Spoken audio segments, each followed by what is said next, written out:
All right, welcome back, everyone. Ready for another deep dive? Definitely. Always ready to get into the nitty-gritty. Okay, so today we're going to tackle something that I think everyone who's ever dipped their toes into crypto has felt.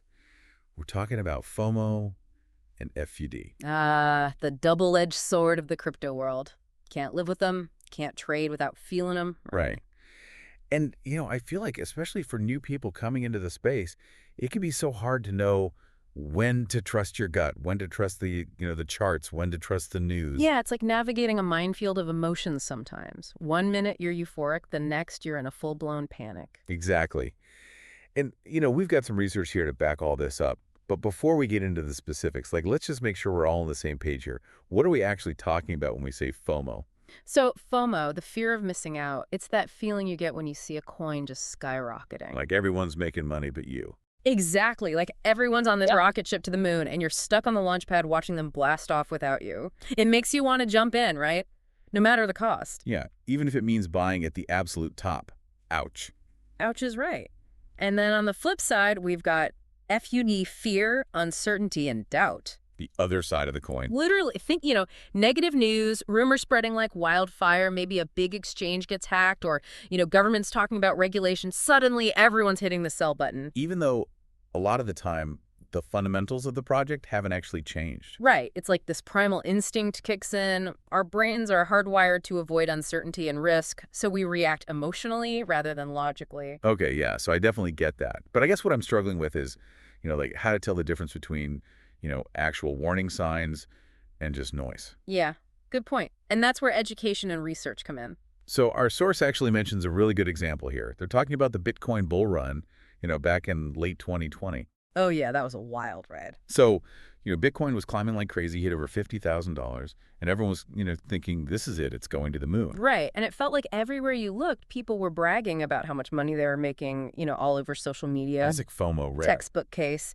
And so many people jumped in at the very top, driven by that fear of missing out without really considering the possibility of a correction.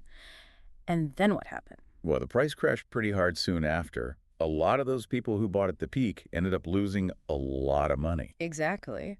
Which brings us back to your point about needing to be able to separate actual signals from the noise. Because if those people had taken a step back, done their research, understood the cyclical nature of markets. They might not have been so quick to buy in at the peak, right? Exactly. I think in that scenario, you also had loss aversion at play. People were so afraid of missing out on potential profits that they'd rather buy high than miss out entirely, even if it meant losing money. Okay, so that's FOMO. What about FUD? What are some real-world examples of, how that's played out in the crypto markets? Well, we see it all the time, right? Like, remember when that one major exchange got hacked? It was all over the news. Everyone was freaking out, selling off their crypto. Right, or, every time there's a rumor about China banning Bitcoin. Yeah. And that's a perfect example of how FUD can be weaponized. Our source mentions this. You know how sometimes this negative news, it's not just random, it's actually being spread intentionally by people who want to manipulate the market? So you're saying, some of these big investors, they'll put out negative news, true or not, just to make the price drop. Exactly, because Right. when the price drops, they can buy up a ton of it at a discount. And then when the FUD clears and the price goes back up, They make a killing. wow, so it really is a bit of a jungle out there. It can be, yeah. But don't worry, there are things we can do to protect ourselves. Like what? Give us some tips. Well, first of all, do your research. Understand the technology, the team, the use case, the long-term potential of the project you're investing in. The more you know, the less likely you are to be swayed by, every little rumor or price fluctuation. Our source also mentions setting clear entry and exit points. Yeah, this is crucial. Before you even buy a coin, decide how much you're willing to invest and at what price you'll buy and sell. And then stick to your plan. Easier said than done when you're seeing red candles everywhere. I know. It's tough. But that's where discipline comes in. Okay, so what about dealing with FUD? What can we do to stay calm when it feels like the whole market is crashing down around us? First, remember that FUD is often temporary. Take a deep breath, don't panic, and try to focus on reliable sources of information. Not just, random tweets or sensational headlines. Exactly. And again, think back to the fundamentals. If the core reasons you invested in a project are still valid, then a little bit of short-term FUD shouldn't matter. Like, imagine if you had sold Bitcoin back in 2020 just because of the price drop after the bull run. you would missed out on, all the gains that came after. Exactly. So don't let FUD make you miss out on the long-term potential. Okay, so we've talked about research, setting clear goals, staying disciplined. Anything else? Well, our source mentions diversification. Don't put all your eggs in one basket. Right. And they also talk about the importance of education. The more you understand about market cycles, technical analysis, how to read charts, all that stuff, the better equipped you'll be to make rational decisions and avoid emotional reactions, like learning about the RSI, for example, the Relative Strength Index. RSI, what's that? It's a technical indicator that can help you spot potential overbought or oversold conditions in the market.